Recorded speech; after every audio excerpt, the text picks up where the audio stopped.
Doctor Paresh झोपे sir, प्रमुख अतिथी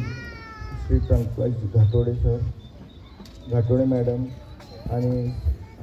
संस्थेचे संस्थापक डॉक्टर वारकरी सर आणि इतर मान्यवर आणि शिक्षकवृंद आणि विद्यार्थी मित्रांनो, आज मी आपल्याला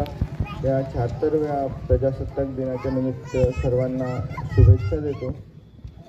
आणि आपल्या भविष्य वाटचालीसाठी हार्दिक शुभेच्छा देतो। मला खरंच अभिमान आहे की म्हणजे इथे वारकरी सरांनी एक तंत्रज्ञ प्रशिक्षणासाठी एक संस्था उघडलेली आहे, जी खरंच इथे बहुमूल्य योगदान आहे त्याचं। याचा सर्वात जास्त फायदा मलाच आहे ॲक्च्युली, कारण